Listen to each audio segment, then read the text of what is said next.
Yeah, it looks good, Audrey. Okay, great. In that case, I'm going to just jump right in.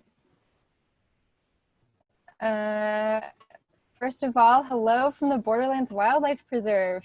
So this is a migratory wildlife linkage in the Madrean Sky Island ecoregion of southern Arizona. So in this very unique area, we have swaths of evergreen oak woodland cover right at the mid-elevations of conifer-covered mountains that tower thousands of feet above arid desert seas below. Because these unique habitat types sit at the crossroads of 6 different ecozones, our region has been proposed to host some of the highest diversity of mammals, reptiles, birds, bees, butterflies, you name it, as well as the highest concentration of threatened and endangered species in the United States. In 2014, the Borderlands Wildlife Preserve was identified by NAU researchers as one of the most important wildlife migratory corridors in the United States for the endangered jaguar. And this is because it links the Huachucas, Santa Ritas, and Patagonia mountain ranges coming internationally from Mexico. You can see here, I guess, I don't know if you guys can see my mouse, but highlighted in red there is the Borderlands Wildlife Preserve is nestled within that area. And you can see that's one of the main corridors that has been identified for jaguar movement throughout this region. Audrey, just so So you know, moving on. we can't see your mouse. Just to let Oh, you you know. can? We Okay, can. great. Yep. Okay, good. That'll come in handy, I'm sure. So the Borderlands Wildlife Preserve is home to many wildlife, including some that our local residents, in this case, Tomas Johnson, has taken photos of here. Y'all are the birders, I'm not. I'm more of like a soil plant ecologist myself, but I'm thinking that we have a blue grosbeak, Scott's oriole, lesser nighthawk, hummingbird in the photos here. So in light of the abundance of this region, it's evident why in his book Half Earth, Dr. E.O. Wilson highlights this eco-region as a priority area deserving of protection based on biological richness, uniqueness, and also current threats to ecosystem integrity. So in spite of our ecological wealth in this region and its importance to migratory wildlife, this region, like many other regions across the world, are threatened by climate change, erosion, invasive plant infestations, and of course, habitat loss. To begin with, erosion is a geological process. So that's when earth and materials like soil or rock are worn away and transported by natural forces such as wind or water. Erosion contributes not only to the loss of fertile land, but also to potential pollution and sedimentation of waterways downstream of that site that is eroding.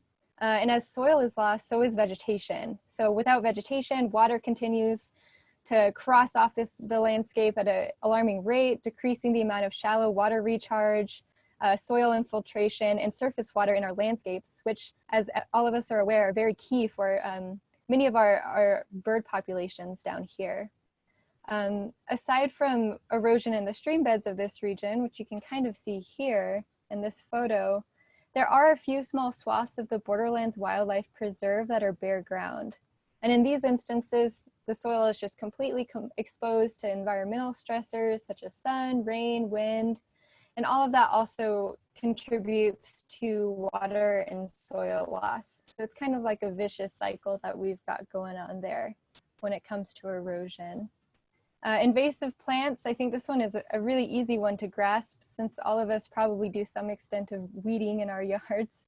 Invasive plants have broad impacts on water quality, biodiversity, fish and wildlife habitat, tree cover, fire risks, and costs. So many invasive plants, such as the Johnson grass that you can see coming out of the stream bed of one of the ephemeral streams that we have in the Borderlands Wildlife Preserve here, and you can see the seed head here, uptake vital water resources and alter the hydrology of a region. So because invasive plants spread quickly and can displace native plants, They can prevent native plant growth, create these very dense monocultures, which are really not conducive to habitat.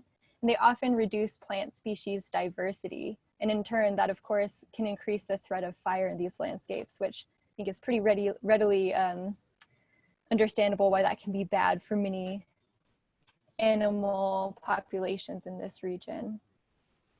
So to mitigate that erosion, improve the overall water quality and quantity of the Borderlands Wildlife Preserve, stimulate and foster native vegetation that provides habitat, and just in general, improve all around habitat for all of our friends on the landscape, feathered or otherwise. The Watershed Restoration Program engages a multi-pronged approach to restoration. The first of this is restoring physical processes. And at the foundation of every successful restoration effort, at least in our opinion, is the strengthening of the physical processes that drive ecosystem change.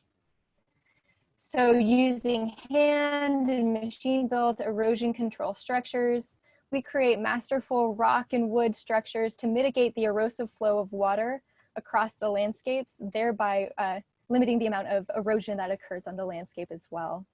Our erosion control activities reduce habitat loss by increasing surface water availability, improving soil infiltration, and potentially recharging groundwater sources over time. It stimulates vegetation and promotes the accumulation of sediment and other organic materials. And all of those findings were validated by years and years of work by folks at the United States Geological Survey. If you're interested in learning more about that, I cannot recommend reading Dr. Laura Norman's publications enough, because she's a true force of nature, just like erosion. Our erosion control activities to date have restored over 1,000 acres of crucial wildlife migratory habitat, which reconnected about 1.75 million acres of oak woodlands binationally. And this is an effort that we're currently working on. Despite drought conditions of the past decade, streams are once again flowing, vegetation and wildlife are returning to sites where this work has been completed. And overall, we're very pleased with our work and excited to do more. Just a little bit more detail on what exactly erosion control structures are. We've got our little schematic here, as well as one of our boots on the ground examples there with some water being temporarily detained. So as an effective and low-cost restoration technique that's been employed around the world for thousands and thousands of years, these small rock structures are effective restoration tools in arid regions that suffer from ecosystem degradation and the destructive effects of drought, fire, and flooding. Erosion control structures are constructed by placing several parallel rows of self-reinforcing rocks, which you can kind of see here.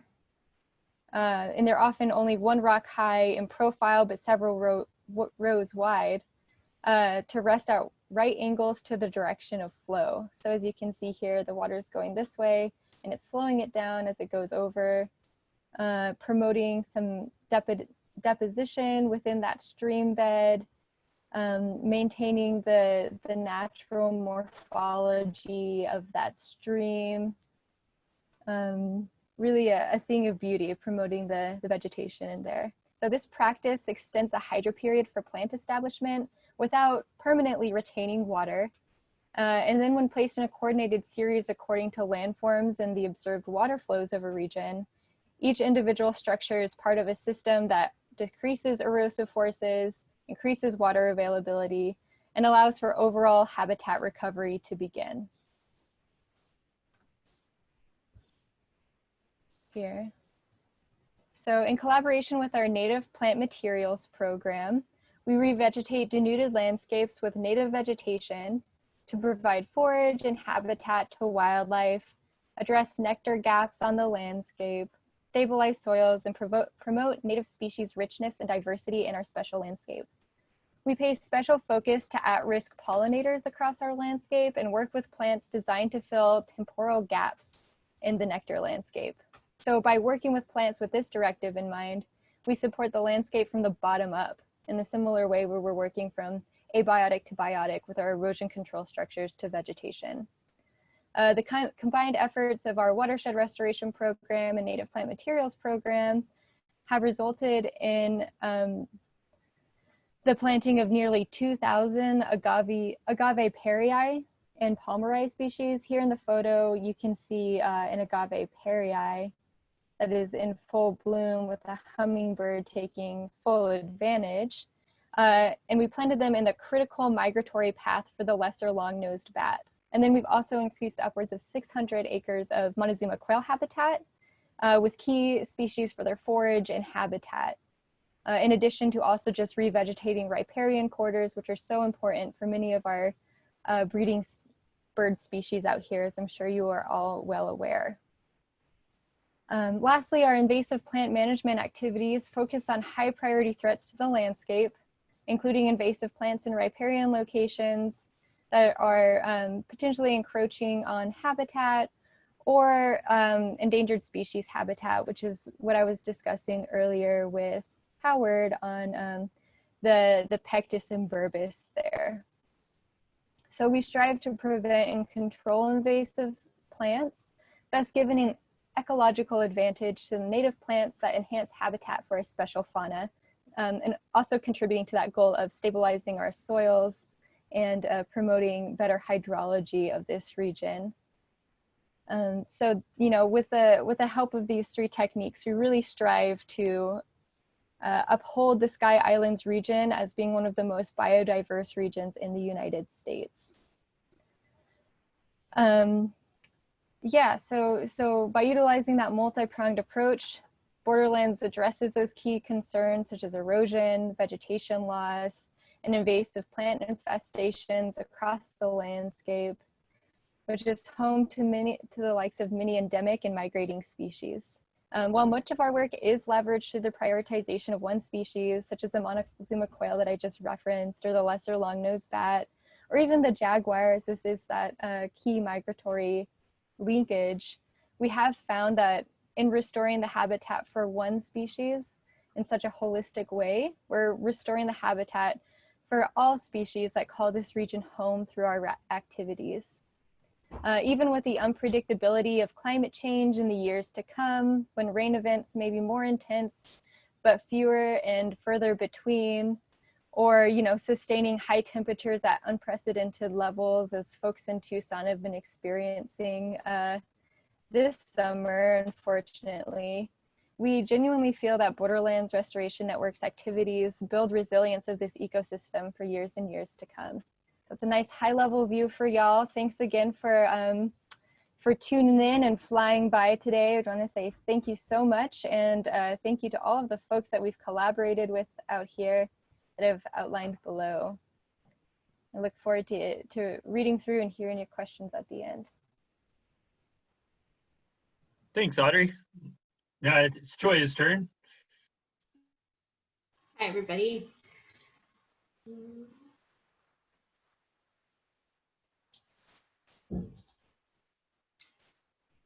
All right, just sharing my screen here with you guys.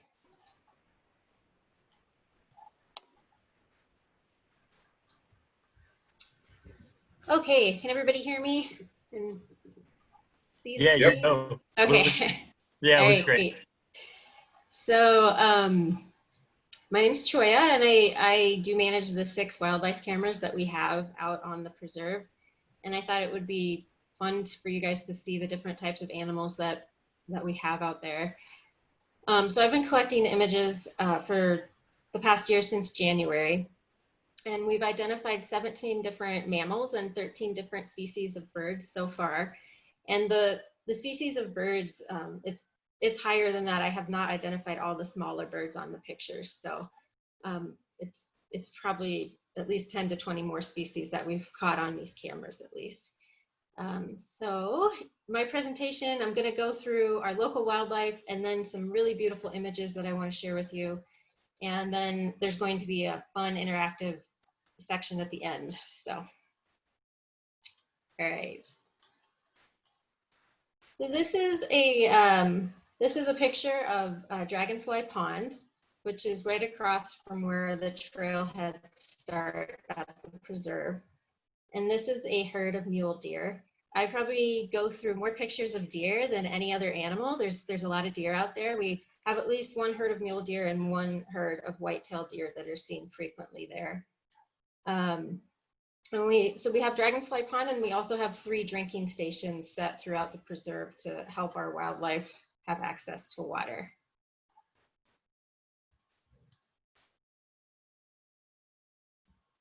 And this is the little Javelina family. Probably the second most frequent animal I see on the cameras.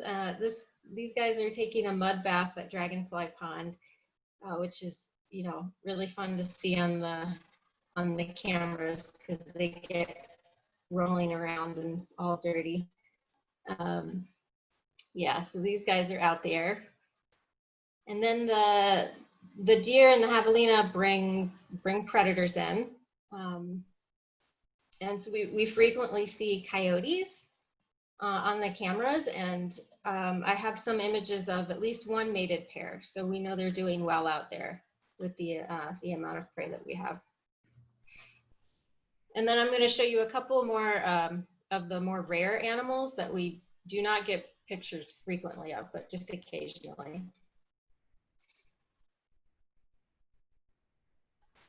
So this is a Kawamundi or a Kawamundi, however you want to pronounce that. This is the only image I've gotten all year of one on the preserve, and people are used to seeing them in bands. They can live in bands of up to 30, but the males are solitary. So we think that because we only have this one guy here on the image, that this is a solitary male that was passing through the preserve. And they're in the raccoon family, but unlike raccoons, they're actually active during the day.